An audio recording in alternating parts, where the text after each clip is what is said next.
Salut à tous, c'est Bismart. Alors, au programme, on va parler de l'État, l'action de l'État, les achats publics, des éléments comme ça qui m'intéressent beaucoup, vous allez voir, alors, et notamment ce qui est pour moi une sacrée surprise, c'est-à-dire autour de la rénovation énergétique des bâtiments. On est en pleine discussion sur la loi climat, la loi climat-énergie. Je pensais vraiment qu'on y était, que c'était parti. On a parlé de la prime rénov' avec un certain nombre d'industriels, d'entrepreneurs. En fait, Benoît Dulac, que vous connaissez peut-être, il est déjà venu, qui est au cœur de tout ça, nous dit on n'y est pas du tout. Il va nous expliquer que non seulement on n'y est pas, mais qu'on court à la catastrophe sur ce sujet. Donc là, c'est vraiment important. On va y passer un peu de temps. Achat public ensuite. Vous allez voir. En gros, on va réagir toute l'affaire autour de Mathieu Gallet, je ne sais pas si vous vous souvenez de ça, ancien dirigeant de l'INA, puis de Radio France, condamné donc pour n'avoir pas respecté les règles des achats publics. Le problème, c'est que ces règles, en fait, sont incompréhensibles pour énormément d'acteurs aujourd'hui. On parle quand même de 90, 100, 110.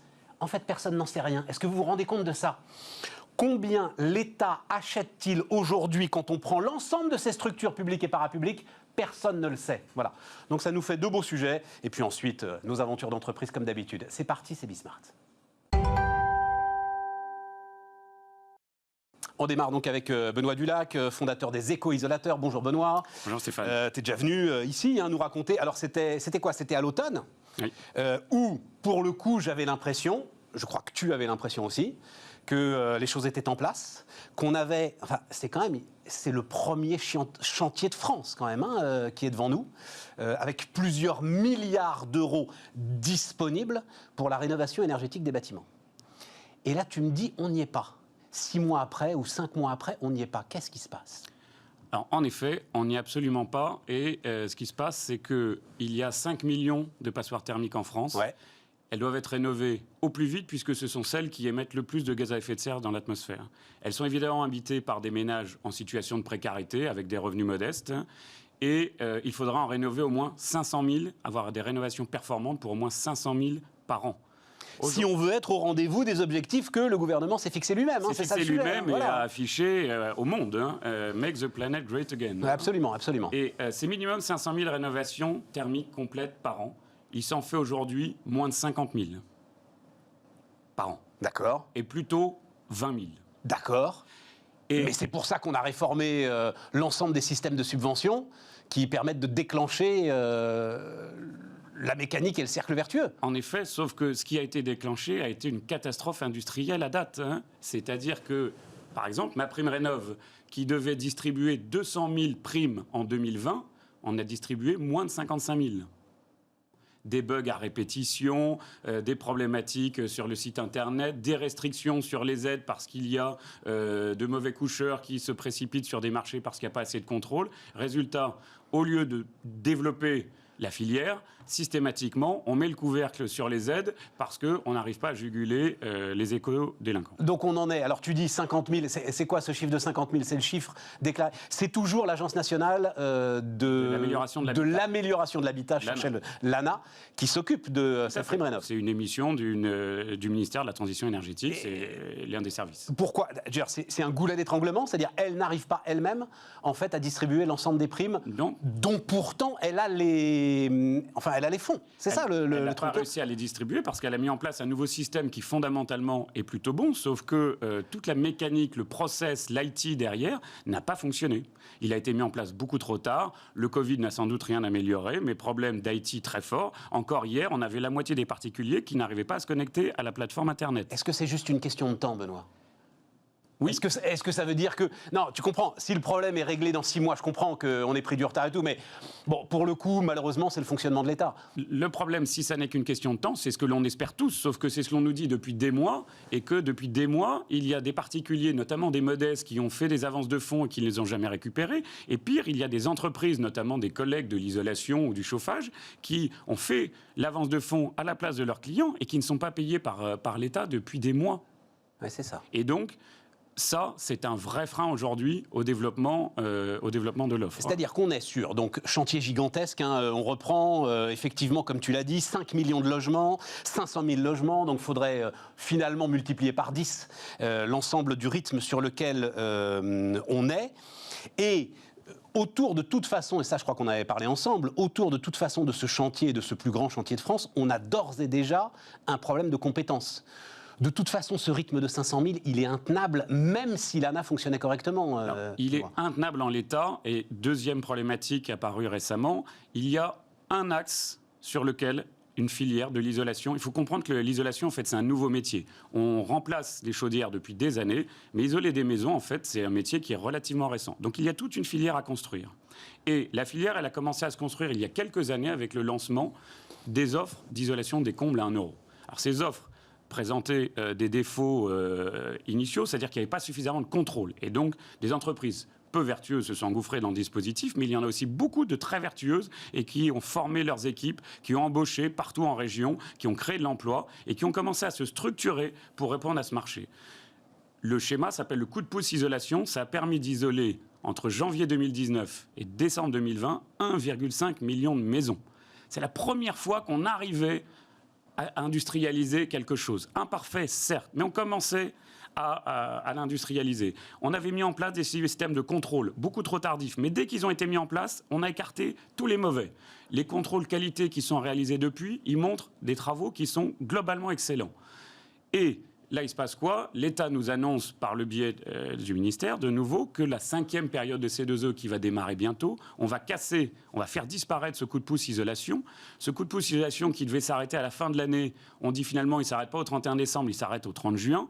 Et donc, toute la filière qui est en cours de construction et qui s'était appuyée sur l'isolation des combles, sur l'isolation des sols pour préparer la suite. La suite, c'est quoi? C'est l'isolation des façades, c'est l'isolation des toitures. C'est plus complexe. Il faut un peu de temps pour accompagner les entreprises pour y arriver.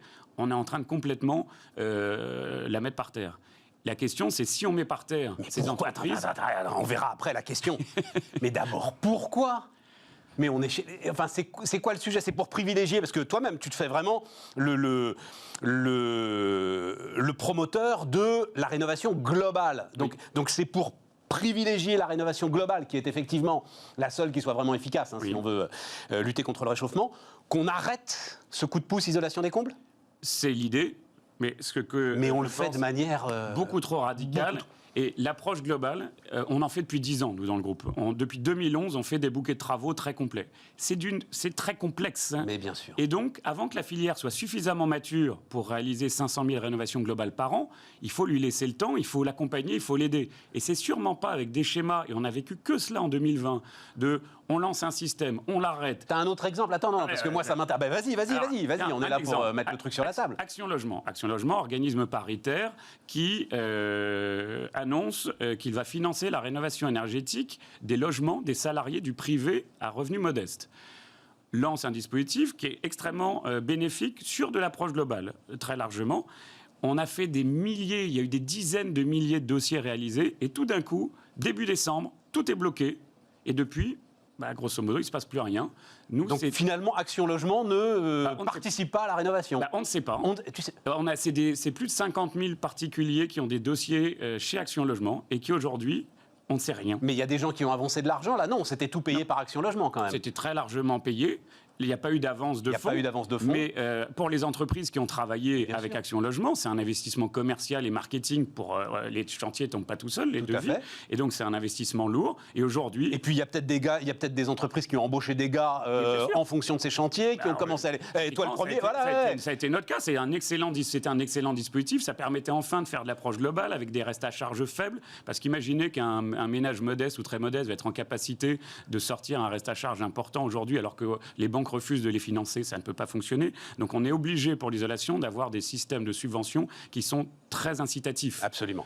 Le marché du chauffage, c'est un marché de rénovation. Tous les 15 ans, la chaudière tombe en panne, il faut la remplacer. L'isolation, il n'y a aucune obligation à isoler sa maison. Donc s'il n'y a pas un système très incitatif, les Français ne passent pas à l'acte. Le coup de pouce isolation, ça mettrait qu'il y a une incitation, ça fonctionne. Action Logement, ça a montré quand il y avait une incitation, on pouvait faire de l'approche globale. Sauf que derrière, crac, encore une fois un dispositif. Alors peut-être que ça va se débloquer, mais on n'en sait rien, ça fait déjà 2 mois aujourd'hui. C'est dingue. C'est dingue. Alors, c'est là qu'on en arrive effectivement à le sujet, c'est-à-dire une filière, tu dis toi-même, la jeune filière de l'isolation est en passe en fait d'être étouffée, condamnée, étouffée par les pouvoirs publics. alors qu'on en a justement dramatiquement besoin si on veut aller au bout de ce rythme dingue de 500 000 rénovations par an. En effet, si on continue à avoir des schémas qui démarrent, s'arrêtent et avec lesquels les entreprises en fait ne peuvent pas investir dans le temps, faire l'isolation, par exemple, des façades par l'extérieur, c'est toute une technicité. Il faut former les équipes, il faut acheter des échafaudages. Il faut échafauder une maison. L'échafaudage, ça coûte 20 000 €, grosso modo. Donc, si tu veux faire 100 maisons par mois, ça nécessite des investissements colossaux. On est incapable aujourd'hui, en tant qu'entrepreneur, de prendre des décisions rationnelles avec un environnement économique qui change tous les 2 mois et demi, tous les 3 mois. Ce faisant, on n'arrivera jamais à rénover thermiquement nos maisons. Le bâtiment en France, c'est 45% de l'énergie consommée. Non, ça, j'ai pas de doute avec ça, et le truc, il est fait. Ce qui me sidère, Benoît, dans cette histoire, c'est que, et je comprends même à la limite, tu vois, Bercy cynique, qui essaye d'aller gratter dans les coins, 10 € par-ci, 1 000 € par-là. Mais c'est même pas le sujet, là. C'est juste des ronds qui rentrent pas dans des carrés, c'est juste des tuyaux qui ne se branchent pas, et un système... Quoi, il n'est pas contrôlé, en fait, ce système, c'est ça le sujet ? En effet, moi je pense que le sujet principal, c'est un déficit de contrôle. À partir du moment où on est sur un schéma très incitatif, des entreprises de petite vertu vont s'engouffrer dans le marché. Ça a été le cas avec la pompe à chaleur en 2007, les panneaux photovoltaïques en 2008. Souviens-toi, il y a beaucoup de crédits d'impôt et ça a attiré tous les margoulins. Ça va être le cas sur l'isolation et ça l'a été quand c'est gratuit. C'est pour ça qu'il est indispensable de mettre des schémas de contrôle dès le lancement d'un nouveau schéma de subvention, pas 6 mois plus tard, pas 1 an plus tard, dès le départ. Et il faut un taux de contrôle extrêmement élevé. Nous, ce que l'on préconise, c'est pour tous les chantiers qui ont moins de 3 000 € de subvention, 30% de contrôle aléatoire. Pour les chantiers entre 30 et 10 000 € de subvention, 1 sur 2. C'est-à-dire qu'on contrôle un chantier sur 2. Plus de 10 000 € de subvention, 100% de contrôle. À chaque fois que l'État... Oui, mais t'as les gens pour faire ça, Benoît. Et tu sais combien ça représente de personnes ? C'est moins de 1 500 contrôleurs pour contrôler 500 000 rénovations par an. Moins de 1 500. 1 250, 2 contrôles par jour, 200 jours ouvrés par an. 1 250 contrôleurs et tu contrôles 500 000 rénovations énergétiques en France. Est-ce que c'est un sujet ? Et à chaque fois qu'il y a eu des contrôles qui ont été mis en place, parce qu'il y en a eu... Surtout que tu pourrais faire ça en plus par délégation de services publics, par des assureurs, par des agents généraux. Il y a des tas de gens, en fait, qui sont tout à fait disponibles pour aller faire une pige. Il y a des sociétés dont c'est le métier aujourd'hui. Ouais, en plus, il y a des sociétés dont c'est le métier, tout à fait. Le problème, c'est la règle. C'est qu'en fait, on ne définit pas en amont un référentiel de contrôle. Et le taux de contrôle exigé, d'abord, arrive en général beaucoup trop tard et beaucoup trop faible. Mais 100% de contrôle sur 10 000 € de subvention, on sort tous les marlous du marché. Surtout qu'on parle de... Alors, parce que j'ai dit, il y a de l'argent. En fait, moi, j'ai ce chiffre en tête, mais je crois qu'il sort de la Convention citoyenne. C'était 13,5 milliards d'euros.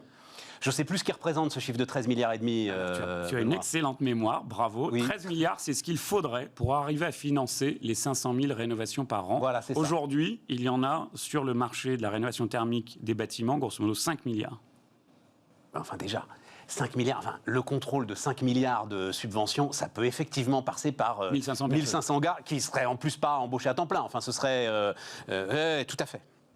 Mais très bonne réponse, sauf que quand je parlais de contrôle, je ne parlais pas de ça. Je parlais d'un contrôle, c'est-à-dire à un moment, une prise en main de l'ensemble de ce dossier, de ces chantiers, je sais pas, par une tutelle, par quelqu'un, en fait, que vous ayez un référent, quelqu'un qui soit capable d'expliquer pourquoi tel dispositif s'arrête, pourquoi tel autre va commencer, qui vous donne une forme de visibilité. Alors, on n'a aucune visibilité, jamais. Et ça complique d'ailleurs à nouveau terriblement le travail du chef d'entreprise que je suis, à nouveau pour prendre des décisions stratégiques, pour décider de ses investissements. C'est extrêmement complexe. Et on n'a pas le sentiment qu'il y ait beaucoup d'échanges entre ceux qui prennent les décisions et ceux qui vivent la réalité sur le terrain. Aujourd'hui, en tout cas... Par exemple, qui prend les décisions ? Tu prends l'histoire du coup de pouce pour la rénovation... c'est le ministère de la Transition. C'est le ministère de la Transition écologique. Et qui l'arrête du jour au lendemain ? Qui annonce qu'il va l'arrêter avec 6 mois d'avance, sans avoir prévenu personne, sans en avoir parlé avec personne, sans qu'il y ait la moindre concertation. Et non seulement il l'arrête au 30 juin, mais il faut que tous les chantiers soient finis au 30 août. Ça veut dire qu'il faudrait qu'on n'ait pas plus de 2 mois de chantier en stock. Heureusement qu'on a un peu plus de 2 mois de chantier en stock. Sans ça, s'il faut piloter, moi j'ai 350 salariés, s'il faut piloter 350 salariés avec une visibilité à 1 mois, je ne sais pas faire et personne ne saura faire. Donc là, on nous dit, non seulement on va avancer la date de fin de coup de pouce du 31 décembre au 30 juin, mais en plus, il faut que tout soit fini au 30 août. Infaisable. Mais vous avez une structure représentative, c'est-à-dire si le ministère de l'écologie il décroche, tu sais, l'Europe, quel numéro de téléphone, la rénovation énergétique des bâtiments, quel numéro de téléphone? Elle n'en a pas encore suffisamment. C'est un des sujets, alors. C'est l'un des sujets, c'est qu'on a sans doute un problème de représentativité. Il y a 2 syndicats professionnels dans le bâtiment, mais qui ne sont pas des spécialistes de la rénovation énergétique. Il y a des choses à créer sur le sujet, c'est une évidence. Et donc, à ce moment-là, ça veut dire que l'interlocuteur, ça peut être les grands industriels, par exemple, qui fournissent l'ensemble des matériaux et qui, eux, en fait, travaillent avec beaucoup de petits artisans. Et donc, tu vois, je pense à ton histoire de 2 mois, là. Globalement, oui, si tu travailles avec des petits artisans, 2 mois, ça fait sens. Oui, mais la si filière, tu travailles avec des ETI, voilà. Si on veut des ETI, pour développer la filière, l'artisan, il y en aura toujours et c'est formidable. Mais si on veut faire 500 000 rénovations par an, ce qui est certain, c'est qu'il faut qu'il y ait des entreprises spécialisées sur ce marché, structurées, et elles ne peuvent pas être pilotées avec un bandeau sur les yeux. Là, aujourd'hui, tu ne sais pas, donc on est en février 2021, on démarre l'année 2021, tu ne sais pas quel sera le système en place dans 6 mois. En effet, je ne sais pas quel sera le système pour les certificats d'économie d'énergie. Je ne sais pas si tous les centaines de chantiers qui sont ces Action Logement finalement seront débloqués ou pas et dans quelle proportion. Je ne sais pas quelles seront les évolutions de ma prime rénov'. Il faut savoir, on parlait tout à l'heure d'approche globale. Il y a une fiche qui a été, pour le C2E, qui a été faite spécifiquement pour l'approche globale, qui a été publiée en octobre 2020. Janvier 2021, elle est déjà remise en question et annulée. En nous disant, ça va ressortir, il faut qu'on retravaille. Donc, avec en plus des dispositifs ultra complexes quand même. On ne va pas rentrer dans les certificats d'économie d'énergie, les C2E, parce que très franchement, on n'en sortirait pas. Mais ça veut dire qu'en plus, on demande à des gars qui sont des gars du bâtiment de faire tous les efforts quand même vraiment complexes de compréhension de l'ensemble des dispositifs. Pour les changer derrière, ils ne sont pas staffés pour ça. Toi, tu l'es, mais eux, ils ne sont pas staffés pour ça. Enfin, c'est un truc de dingue. Et alors, Benoît, on discute assez régulièrement ensemble. Toi, ta réflexion en tant que chef d'entreprise, 50 millions d'euros de chiffre d'affaires, je pense que je peux le dire, c'est de dire, bon, en fait, moi, ça veut dire, si ce système, il ne tient pas, il faut que je me dégage des subventions. Et il faut que j'aille vendre, en fait, ma qualité de travaux à ceux qui peuvent la payer.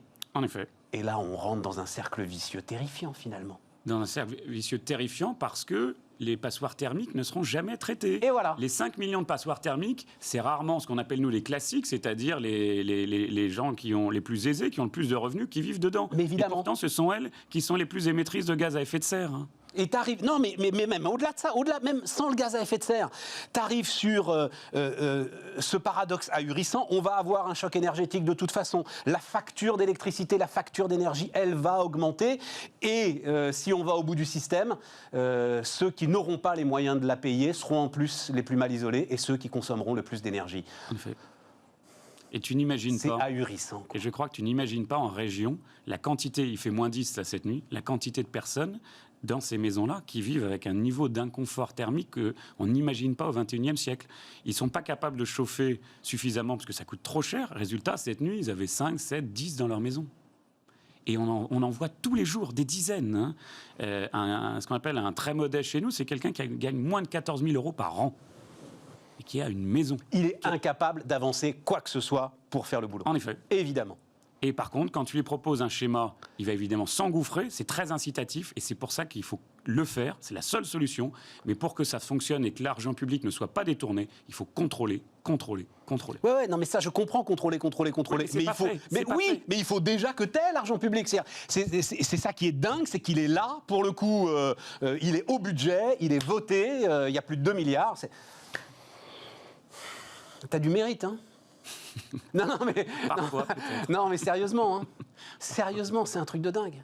C'est un truc de dingue parce qu'en plus, tu le dis, et c'est un métier, enfin, quand tu en parles, c'est idiot à dire, mais c'est un métier qui génère de l'émotion.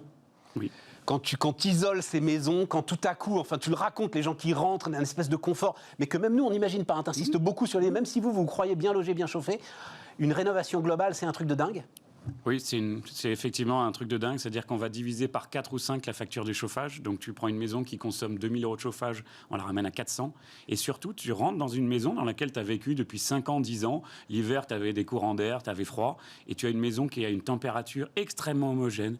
du 1er janvier au 31 décembre, parce que c'est efficace l'hiver, mais c'est aussi efficace l'été contre la chaleur. En plus. C'est très stable. En fait, tu la chauffes avec très peu d'énergie, parce que comme l'air est très stable, tu n'as pas besoin de beaucoup le chauffer. La maison, quand on fait une isolation par l'extérieur des façades, elle peut avoir 30 ans, 40 ans, 50 ans. Des maisons individuelles construites dans les années 50, les façades, elles commencent franchement à être so-so. La maison est comme neuve. Ça change la vie des occupants. Donc oui, il y a beaucoup d'émotions. Et peut-être qu'on ne le met pas suffisamment en avant. Bon, bah écoutez, tu vas essayer de porter ça, de porter le fer au maximum, et puis on va t'aider au maximum. Benoît Dulac, donc fondateur des éco-isolateurs, était notre premier invité sur Bismart. On repart, les amis, on repart avec une de mes marottes. Ouais, je suis passionné par ce sujet, j'en parle à peu près... alors là, je me suis un peu calmé, mais il y a un moment, Cyril Pierre de Gaillard donc, est avec nous. Bonjour Cyril Pierre. Bonjour. Fondateur donc, de Rocket School. Il y a un moment, j'en parlais quasiment tous les jours, depuis en fait que j'avais eu le plaisir et le bonheur d'animer une rencontre virtuelle évidemment, mais organisée par France Num. Sur donc l'agence qui s'occupe en fait en partie de la digitalisation, notamment des TPE, des petits commerces, etc. Sur justement sur ce sujet, sur aujourd'hui essayer d'accélérer notamment la digitalisation des artisans, des commerces, les mettre sur Internet, les aider à faire leur site, les aider à vendre à distance, les aider sur le click and collect. Et l'une des représentantes de France Num, je te raconte le truc très très vite, ça avait fait tilt dans ma tête. Je me dis mon Dieu, si j'avais pas 50 ans, j'aimerais faire ce métier. Me disait, en fait, on voudrait former, et tu vas voir, on voudrait former des couteaux suisses du digital ou du numérique. Et le gars, il est dans un quartier, il est dans son quartier, et il s'occupe de 10, 12, 15 commerçants. Voilà. Et donc, il a son volant de clientèle, il s'occupe de leur site internet, il s'occupe de gérer l'ensemble de leur présence sur les réseaux sociaux, de leur marketing, de l'idée que, mais bon Dieu, si vous n'avez même pas les emails de vos meilleurs clients, qu'est-ce que vous voulez faire le jour où il y a une fermeture, etc. etc. Je disais, bon Dieu, quel métier génial. Voilà.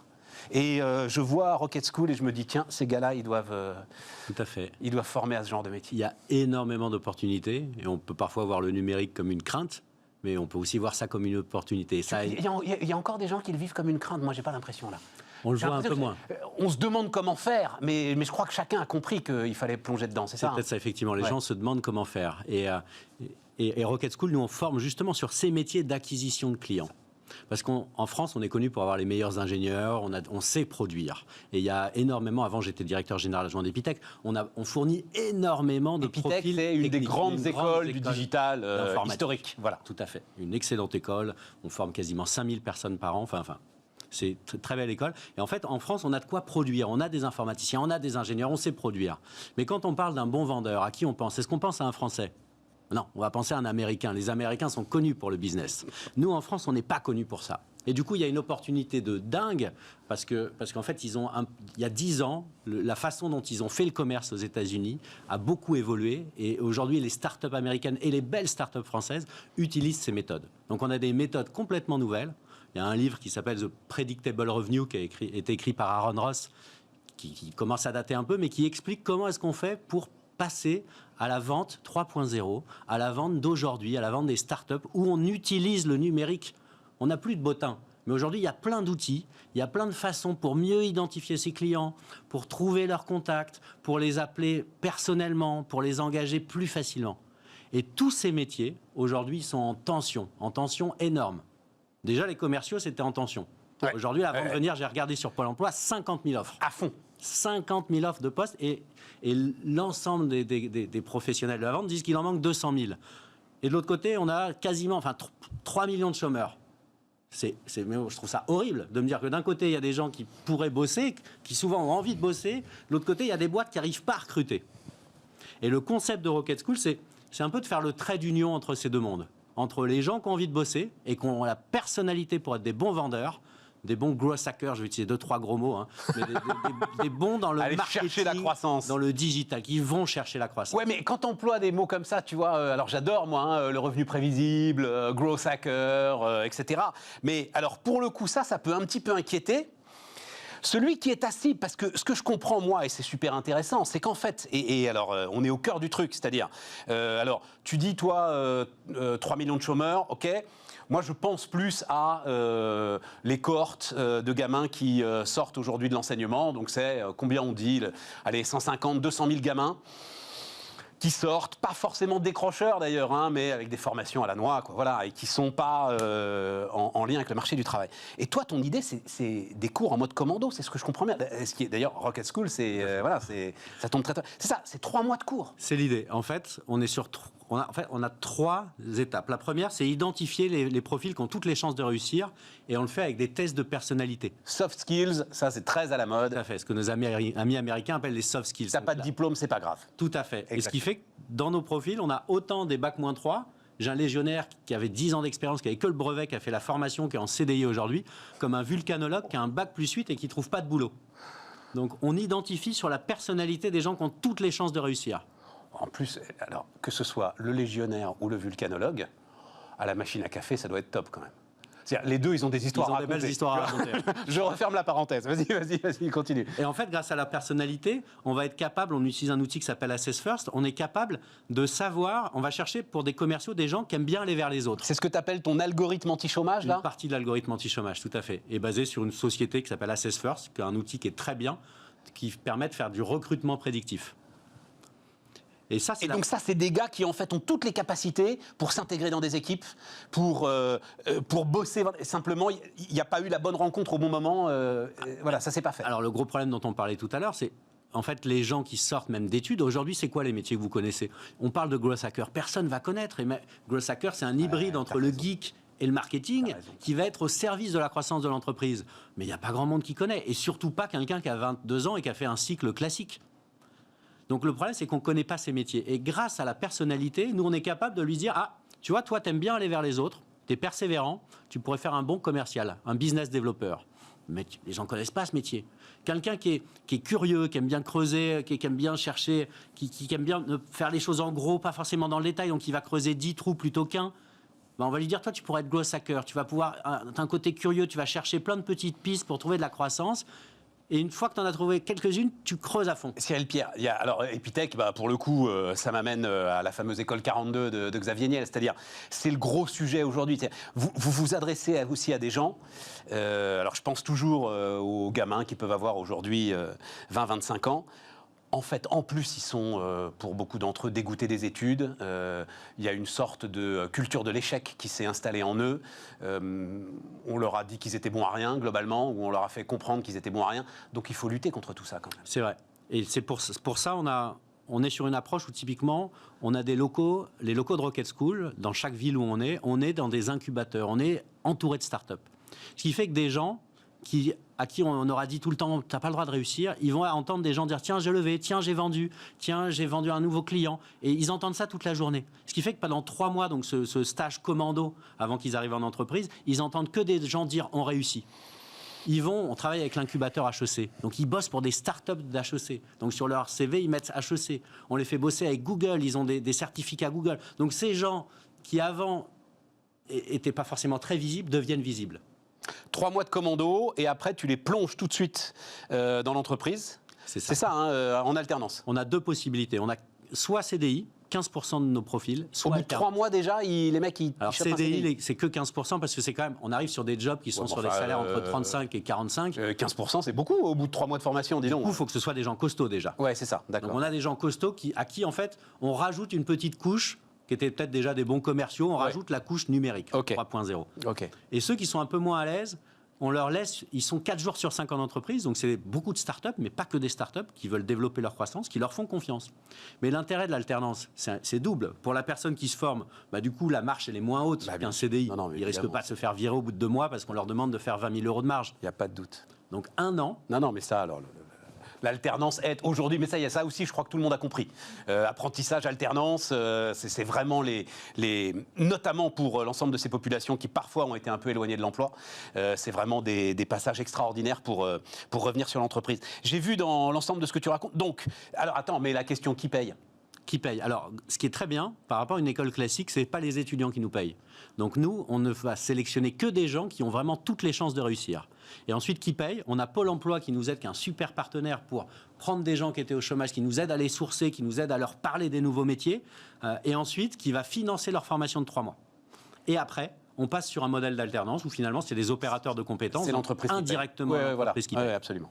Mais ce qui pour nous est intéressant, contrairement à une école privée classique où on va globalement l'étudiant paye, donc on va plutôt accepter plus ou moins tout le monde selon son classement, nous on s'en fiche. On peut prendre que des gens qui ont toutes les chances de réussir. Oui, et puis il faut surtout prendre des gens qui n'ont pas les moyens de payer. Et accessoirement, l'objectif qu'on veut faire. Moi, avant, je suis également professeur affilié à HEC. J'adore HEC et Epitech, mais c'est des écoles qui coûtent très cher. Et donc, ce qu'on a voulu faire avec Rocket School, c'est associer école d'excellence et inclusivité.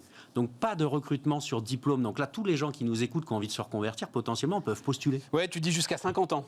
On a un profil de 55 ans. Ah bah oui, parce que c'est ce que j'étais en train de te dire. Et après, a priori, on n'est pas encore... Et clairement, ce profil, Joseph, qui est à Lyon... Il galérait à trouver du boulot parce que c'était un commercial, mais un peu vieille école. Et on lui a fait 3 mois de formation. Là, il est directeur d'agence. Cyril, vous êtes très nombreux sur ce créneau. Alors, il y a ceux qu'on connaît depuis très longtemps, notamment Simplon, alors lui qui est encore plus dans l'inclusion d'ailleurs. Mais vous êtes très nombreux sur ce créneau. En fait, je ne comprends pas que ça ne décolle pas vraiment. Depuis le temps, ça fait 2-3 ans que je vois énormément d'entrepreneurs comme toi qui démarrent à peu près sur le même schéma. Et il est génial, ce schéma. Oui, alors, parce que j'ai vu que tu faisais la moue quand je te disais ça décolle pas vraiment. Oui, ça décolle. Ça décolle. En 2 ans, on a formé 700 personnes. On est sur 4 villes en France. On ouvre dans 2 voire 3 villes de plus cette année. Ouais. Aujourd'hui, je suis en capacité à répondre à une demande d'entreprise sur 3. On est sollicité tous les jours par des boîtes qui veulent recruter parce que les boîtes veulent vendre plus. Donc elles nous sollicitent. Et nous, aujourd'hui, on se développe, mais il y a de l'humain derrière. Donc on peut pas, c'est pas un algorithme ou c'est pas un programme informatique. Et puis il faut que ta formation elle soit solide. Il faut que le gars il soit vraiment compétent quand il sort. Ah bah oui, bien sûr. Et du coup, en 2 ans, on a formé 700 personnes. Ça va quand même relativement vite. Ouais. Simplon, ça marche aussi très bien. Mais bien sûr, mais tout ça tourne. Mais justement, vous êtes tellement nombreux. Mais c'est une des forces. Et Simplon... c'est une des forces où en même temps, ça peut aussi dérouter, encore une fois, un public qui a un rapport aux études, à la formation, à tout ça qui est compliqué. Il faudrait qu'il te voie, quoi. Voilà, c'est ça, c'est pour ça que c'est vient de venir, la NASA, tout ça, machin. Les gars, personne va vous juger. C'est ça, le truc, Ils sont un peu traumas, quoi. Alors, il y a beaucoup d'écoles, mais il y en a beaucoup dans le code du Simplon, Wild Coast School, 42, la plateforme à Marseille. T'as raison. Et en vrai, et ça, une fois qu'on a un produit, il faut le vendre. Ouais. Et ça fait des années. Moi, je voyais ça à Epitech. Je me disais, quand est-ce qu'on va arriver au point d'équilibre ? Et là, il y a des écoles partout pour former des codeurs. Et donc, du coup, aujourd'hui, une entreprise qui veut créer un produit peut le faire. En plus, il y a le no-code qui arrive, donc il y a plein de solutions. Mais une fois qu'on a un produit, il faut le vendre. Et en France, on n'est pas bon là-dessus. On va créer un produit, on se dit, bon, comment je fais pour le vendre ? Non. Et puis là, tu as l'ensemble des commerçants, pour le coup, les premiers des vendeurs, ils ont compris qu'il fallait qu'il se passe quelque chose sur le digital. Clairement. Franchement, cette histoire d'adresse mail, moi, je suis tombé de ma chaise. Quoi. Mais je crois que je ne sais plus quelle était la proportion que nous donnait France Num, mais plus de la moitié, en fait, des commerces, on passe simplement l'adresse mail de gars qui voient tous les jours, c'est-à-dire de leurs meilleurs clients. Et ils savent pas le faire. À aucun moment, on dit « Au fait, donnez-moi votre adresse mail, je vous enverrai une petite promotion, machin. » Non, ils savent pas. C'est pourtant pas compliqué. Non, mais du coup, il y a un boulevard. Du coup, il y a un boulevard. Bon, Rocket School, donc, et comme tu le disais, Lyon, Marseille, Nantes, absolument partout. Allez voir ça si ça vous intéresse. Et j'espère que ça va vous intéresser. On se retrouve dans un instant, c'est Bismart.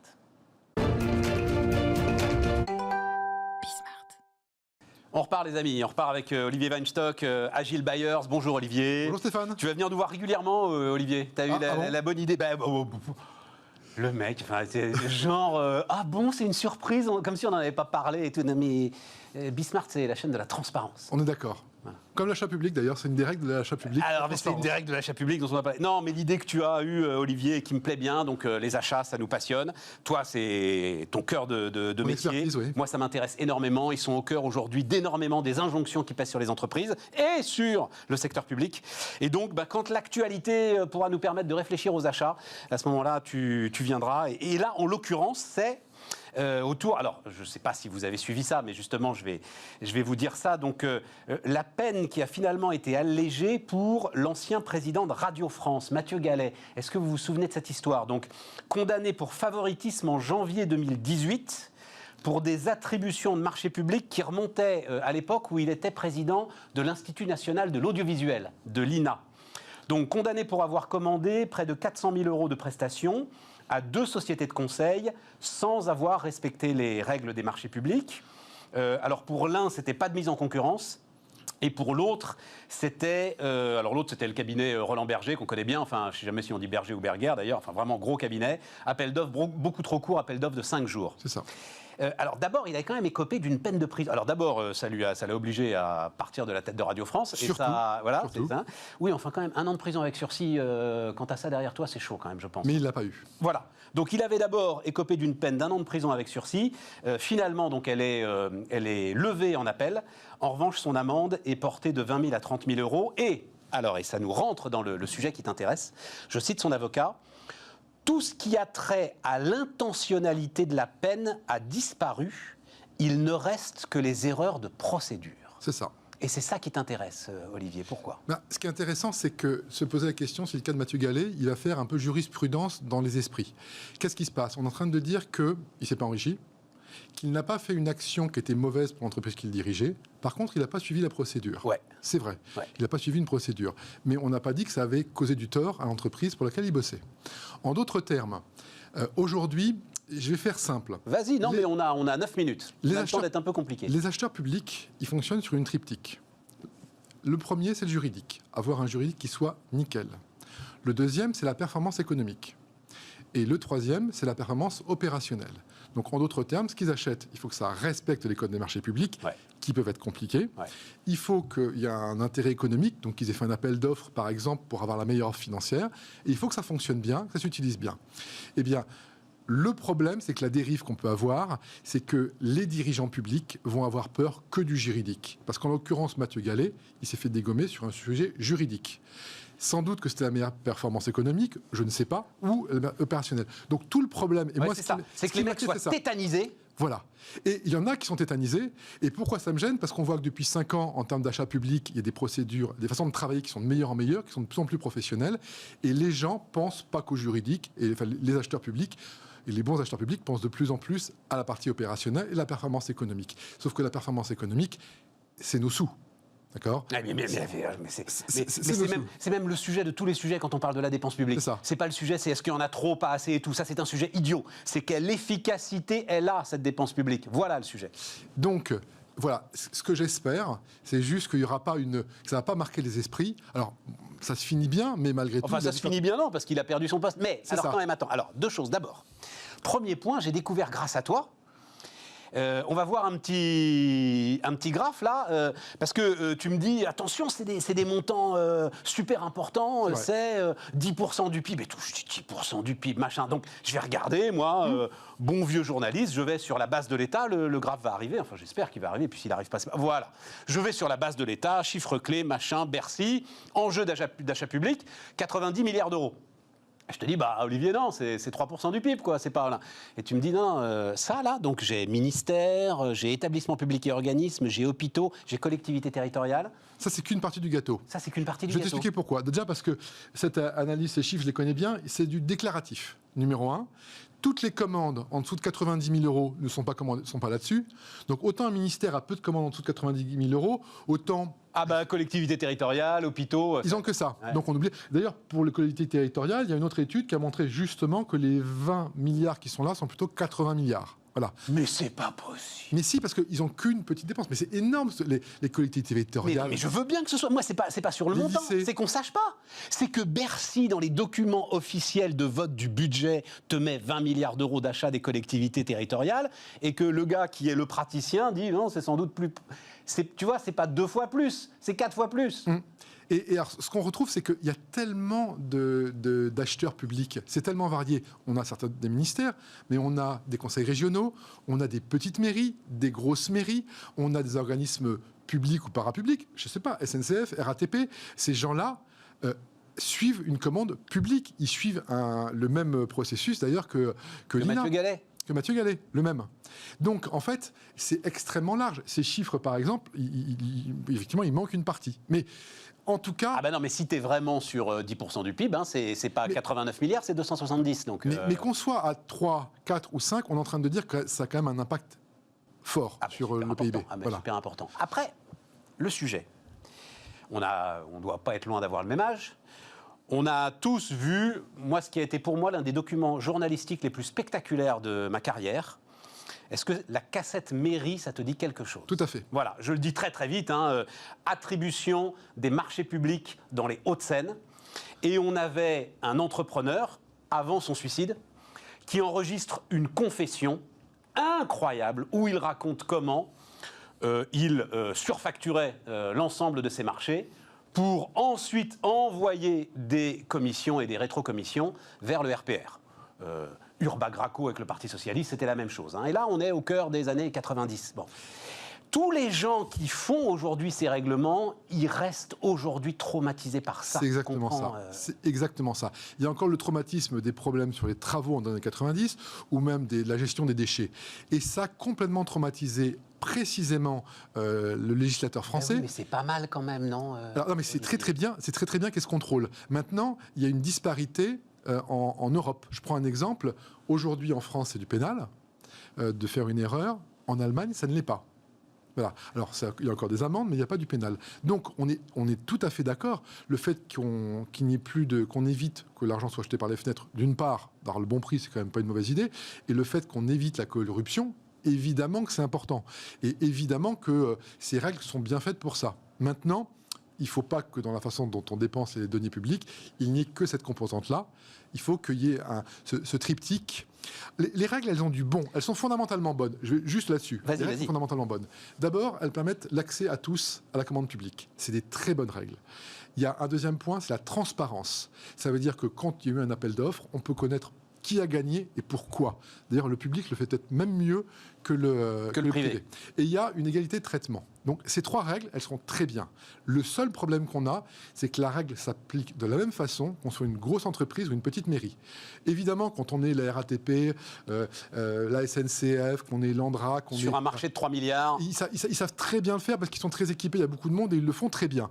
Maintenant, quand on est une petite mairie, quand on est une petite entité publique, eh bien, naturellement, c'est beaucoup plus compliqué, beaucoup plus dur de gérer ce genre de choses. Ce qui me gêne, Olivier, parce que je comprends tout à fait ce que tu dis, ce qui me gêne, c'est l'exemple qu'on prend là. Bah oui. C'est-à-dire, Mathieu Gallet, il n'est pas maire d'une petite commune du Larzac, tu comprends. Mathieu Gallet, je pense qu'il est cortiqué pour faire correctement un appel d'offres. Et la deuxième chose qui me gêne, je le dis comme ça y est, mais on parle quand même de consultants, tu comprends. Ouais. C'est pas l'urgence à recruter le cabinet Roland Berger. Tu vois, c'est pas le système anti-incendie qui calanche, tu vois. C'est pas un problème d'isolation ou un mur qui se casse la figure ou des ordinateurs. Donc c'est là où tu es quand même sur un chemin de crête quoi, dans ce sujet. C'est toute la complexité. Et la complexité, c'est est-ce qu'il y avait une volonté derrière tout ça. Maintenant, on va se dire les choses clairement. Les organismes comme ceux-là, ils font des dizaines de milliers de contrats. Et si quelqu'un s'imagine que tous les contrats sont nickel, c'est faux, parce qu'il y a des erreurs partout, de toute façon. Ouais. Donc là, effectivement, il y avait une erreur, mais c'était 5 000 € par mois, le gars. Donc ça, c'est le coût d'une ou deux assistantes. Donc c'était pas des montants complètement délirants. Et effectivement, s'imaginer qu'un type de son niveau ait regardé ce détail-là, il en avait la responsabilité, mais on était sur des montants qui étaient relativement faibles. Non mais je vais te faire sourire. L'intentionnalité, je ne la connais pas. Mais en tout cas, on est en train de se dire que le zéro défaut dans ce cas-là, il n'existe pas. Et c'est tout le problème, c'est qu'effectivement, c'est une arme politique. Je vais te faire sourire. En partant enregistrer cette émission, là, mon voisin donc, qui est en train de négocier une subvention avec la mairie de banlieue, peu importe, subvention pour les Restos du Cœur, voilà, je peux le citer. Je crois que c'est 2 500 €. Il m'a montré le formulaire CERFA à remplir. C'est ça. Il y en a 15 pages. Oui. Et donc, je me disais, mais à traiter, en fait, ça va coûter plus cher à la mairie que de presque donner la subvention. Donc ça, effectivement, là, il y a sans doute un sujet. Alors, effectivement, sur les petits montants, il y a un traitement administratif qui est un peu lourd. Ouais. Alors d'ailleurs, il y a eu des choses qui ont été créées. Par exemple, il y a ce qui s'appelle l'UGAP, qui est un espèce de cataloguiste de l'État. Ça pourrait presque appeler une start-up, parce qu'ils ont monté leur chiffre d'affaires, ils ont multiplié leur chiffre d'affaires par 5 en 10 ans, qui est une espèce de cataloguiste qui va sur lesquels les petits acteurs... Le manutan de l'achat public, voilà. C'est exactement ça. Il y en a d'autres que eux, mais eux, ils existent depuis très longtemps, donc il y a des solutions aussi. Mais le problème n'est pas simple. Effectivement, il y a des problèmes éthiques, mais maintenant, voilà, le message, c'est de dire qu'il y a un souffle qui a été donné sur l'achat public qui est assez impressionnant, avec une professionnalisation de plus en plus. Il y a des gens qui sont de bon niveau qui sont arrivés là-dedans, des pratiques qui sont de meilleur en meilleur. Il ne faudrait pas que le cas de Mathieu Gallet, ça soit une limitation, un arrêt de la démarche qui est en ce moment. Et voilà, évidemment. Et il ne faudrait pas que ça tétanise l'ensemble de ceux qui ont envie d'avancer, d'acheter, d'investir, et de le faire de façon intelligente. Mais on est d'accord que dans l'achat public, il reste quelques trous dans la raquette. Il y a quelques défauts. Par exemple, un décideur public ne peut pas dire je veux absolument acheter Made in France. Ce serait illégal par rapport aux règles d'achat public. Oui. Après, il peut le faire différemment. Mais ça, ce serait... faisons-en un prochain débat. Voilà. Faisons-en un prochain débat, parce que je ne suis pas du tout sûr, moi, que ce soit un service à rendre aux entreprises, que de protéger le Made in France. Mais on est au bout, Olivier. Prochain débat, très très bien. On fait comme ça. Non, mais je réfléchissais là justement à, tu sais, McKinsey, la façon dont Emmanuel Macron passe ses contrats avec les grands cabinets de consultants. Là, j'aimerais bien voir si l'appel d'offres a forcément été très carré. Je pense que maintenant c'est carré. Mais justement, il y a une inquiétude là-dessus. Et donc maintenant, je pense que les contrats sont très très carrés. Et c'est un cas particulier, effectivement. Olivier, à bientôt. Effectivement, pourquoi pas parler du Made in France. Ça peut être un truc. Non, Stéphane, ça peut être un truc très intéressant. Les amis, dernière partie de Bismart tout de suite.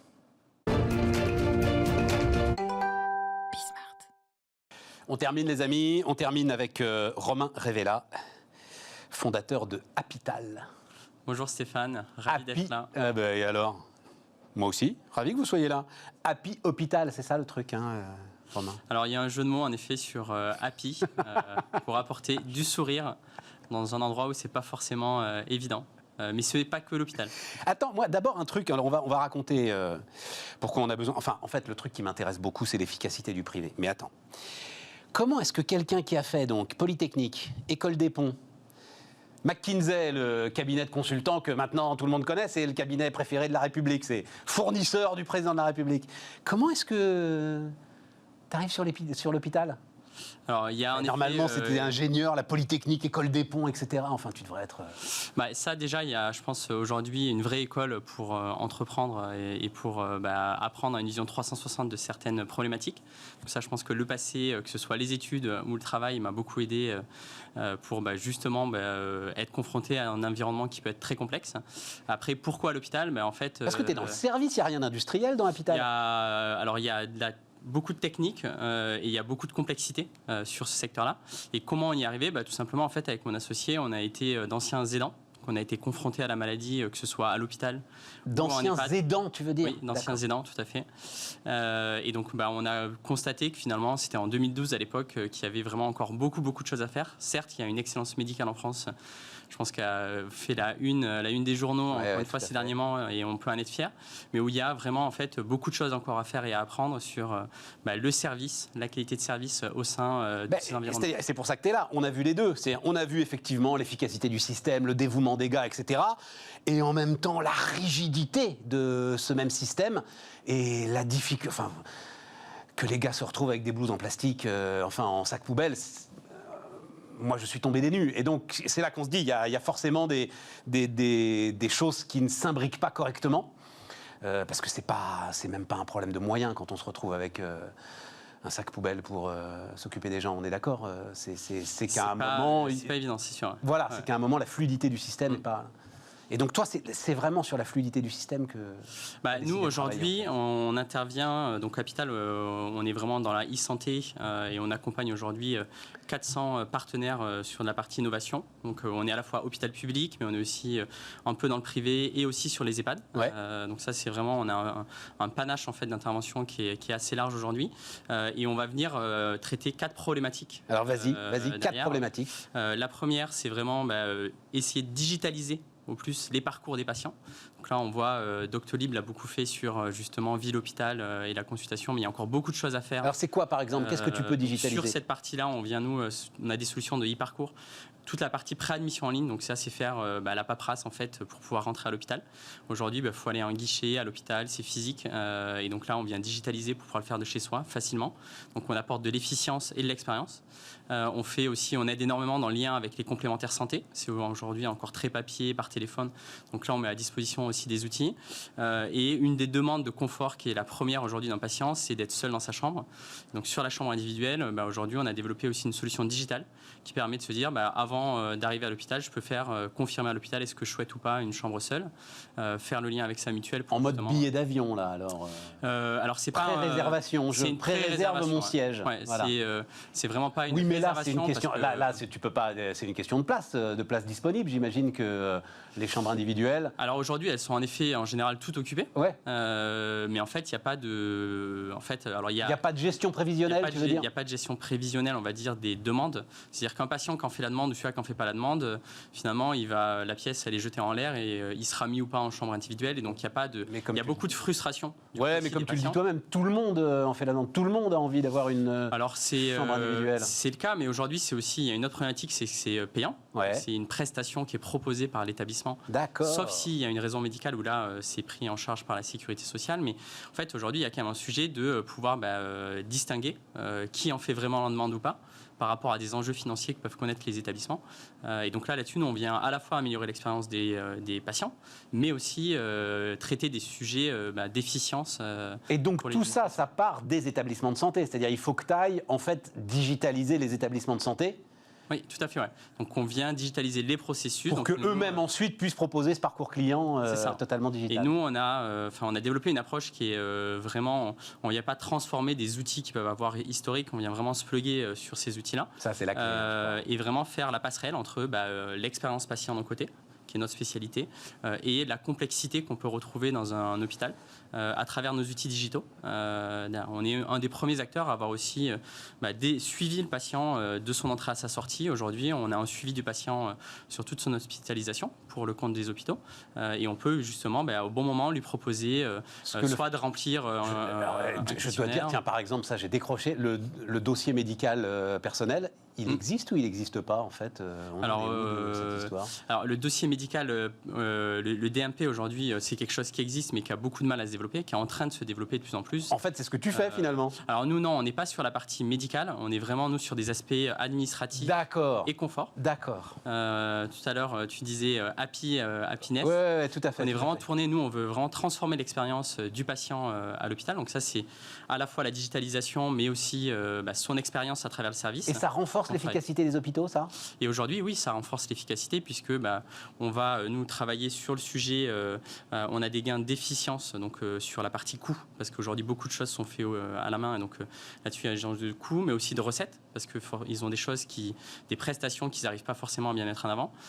C'est en moyenne aujourd'hui 1 million d'euros qu'on apporte à un hôpital partenaire. Des prestations qu'ils n'arrivent pas à mettre en avant. Attends, ça m'intéresse, ça. Aujourd'hui, il y a la chambre individuelle, ça c'est une prestation. Il y a des lits accompagnants, des repas accompagnants. Donc il y a finalement pas mal de choses. L'hôpital, il a en lui-même des moyens de développer, alors pardon d'en parler, son chiffre d'affaires. Tout à fait, ouais. C'est un des éléments et c'est une des clés depuis plusieurs années des hôpitaux. On a l'impression que c'est un système, pardon d'utiliser le terme, je vais dire soviétique, quoi. C'est-à-dire en gros tout le monde logé à la même enseigne. Non, c'est plus le cas aujourd'hui, même pour l'hôpital public. Ça a beaucoup évolué. Ouais. Nous, ça fait maintenant un peu moins de 10 ans qu'on est sur l'hôpital et donc il y a quand même eu beaucoup d'évolutions sur le sujet. Parce qu'il y a aussi un enjeu d'attractivité de l'hôpital. Et donc, à un moment donné, aujourd'hui, le patient devient, dans certains cas, aussi un peu un consommateur. Et donc, il faut aussi lui apporter du service de qualité. Et c'est finalement, nous, on a fait des études sur ça. Aujourd'hui, quand on va à l'hôpital, on va dire qu'on a été finalement bien soigné. Pas pour des questions médicales, parce qu'on ne sait pas juger l'excellence médicale, mais parce qu'on a eu soit une bonne information du corps médical, soit une bonne expérience, et plutôt sur des aspects justement non médicaux. Et toi, tu peux renforcer des choses comme ça, l'information du corps médical, des choses comme ça ? Alors nous, on n'est pas sur l'information du corps médical, on est vraiment sur l'expérience en termes de services et de mettre à disposition tout un écosystème qu'il y a autour de ces hôpitaux. Alors voilà, c'est ça. Il y a aussi autour de l'hôpital, finalement, il y a des commerces, il y a des offres de services. Tout à fait. Ouais. Et le lien ne se fait pas forcément. Et historiquement, le lien se faisait pas du tout. Tout à l'heure, vous parliez achat public, mais en fait, c'est une vraie complexité pour un petit partenaire qui est à côté de l'hôpital que de contractualiser aussi avec un hôpital public.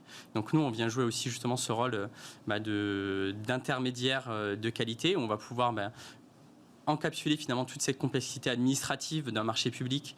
Et donc ça, on a été référencé, nous, dans une centrale d'achat. Et ensuite, derrière, on aide justement tous ces partenaires à monter sur notre plateforme. Et après, on analyse bien sûr tout ce qui est qualité. Le fleuriste qui est à côté de l'hôpital. Du coup, il peut travailler pour nous désormais. Et alors, mais ça se passe comment? Le patient, il a sur son mobile ou sur une tablette les références du fleuriste à côté, et si personne lui apporte des fleurs, il peut en acheter lui-même. Alors du coup, au-dessus, non, mais c'est bien, quoi. Pour finir sur justement comment fonctionne Apital, pour bien expliquer justement cette partie-là. Donc on a tout le sujet e-parcours. Mais il reste 3 minutes, donc. Et après, on a la partie clairement sur les plateformes de coordination. Donc on a des plateformes de coordination, et donc là, c'est un site web où le patient va pouvoir en effet faire sa commande, le proche aussi va pouvoir passer commande. Donc là, et nous, on va se charger de la livraison en chambre. Et ça, on le fait à l'hôpital. Mais aujourd'hui, et ça a été aussi un des gros enjeux pour nous en 2020 pendant la crise sanitaire, dans les EHPAD. Donc on s'est beaucoup développé sur le sujet des EHPAD, où on a désormais ce qu'on appelle, c'est notre plateforme, c'est Apidom. On vient coordonner tous les acteurs aussi pour les personnes âgées, qui était un gros manque en 2020, où là, on voit qu'il y a vraiment beaucoup de choses à faire. Donc il y a aussi un gros axe de développement. Et globalement, parce que pourquoi est-ce qu'il faut que ce soit une start-up, certes montée par un polytechnicien, pourquoi est-ce qu'il faut que ce soit une start-up qui s'occupe de ça? C'est-à-dire, ils sont la tête sous l'eau, les dirigeants des EHPAD, ils n'ont pas les compétences. Il y a plusieurs enjeux. Il y a déjà, je pense que nous, on a l'avantage de ne pas être finalement dans le système, et donc on voit plus facilement aussi des problématiques. Et après, il y a un vrai enjeu, et notamment sur les EHPAD, d'effet d'échelle, qui est majeur. C'est-à-dire qu'un petit EHPAD, finalement, va jamais pouvoir se payer et développer. En fait, nous, on a investi énormément dans la technologie aussi, et c'est quand même des choses qui coûtent beaucoup d'argent, et qu'il faut l'adresser en grand nombre. Donc il y a un vrai enjeu que ne peut pas adresser finalement un petit établissement. Et même un hôpital public aujourd'hui n'a plus les finances pour développer en interne. Et derrière, alors pour le coup, c'est comme pour Doctolib, mais vous êtes un petit peu concurrent. Enfin, il y a des. On est plutôt complémentaires. Oui, puis voilà, des petits champs de concurrence. Vraiment sur la partie. Mais c'est la même chose. C'est-à-dire, à partir du moment où vous êtes rentré dans l'hôpital, vous avez une barrière à l'entrée extraordinaire, parce que personne ne viendra jamais vous sortir, personne ne viendra jamais prendre votre place. La meilleure barrière à l'entrée, pour nous, c'est la qualité de service pour les usagers. Donc, c'est celle sur laquelle nous, on est vraiment focalisés. En tout cas, c'est sur ça là que nous, on se focalise. Je pense que c'est le secteur le plus dur dans lequel entreprendre. C'est vrai. Je crois. Ouais. En tout cas, on ne se repose pas sur nos lauriers. Ça va très bien. On continue à écouter l'écosystème. C'est un système. Combien d'établissements là de santé? Aujourd'hui, on a 400 établissements partenaires. Et ça représente combien de malades qui, je ne sais pas, chaque année utilisent les services d'Apital? Alors, sur les services d'Apital, on a c'est quasiment 1 million de personnes qui font appel à nos services sur une année.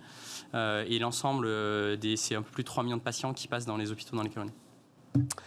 Merci infiniment Romain Révéla, donc le fondateur de Apital, qui était notre dernier invité. Demain, c'est Aurélie Planex, et nous, on se retrouve lundi. Bonne soirée sur Bismart.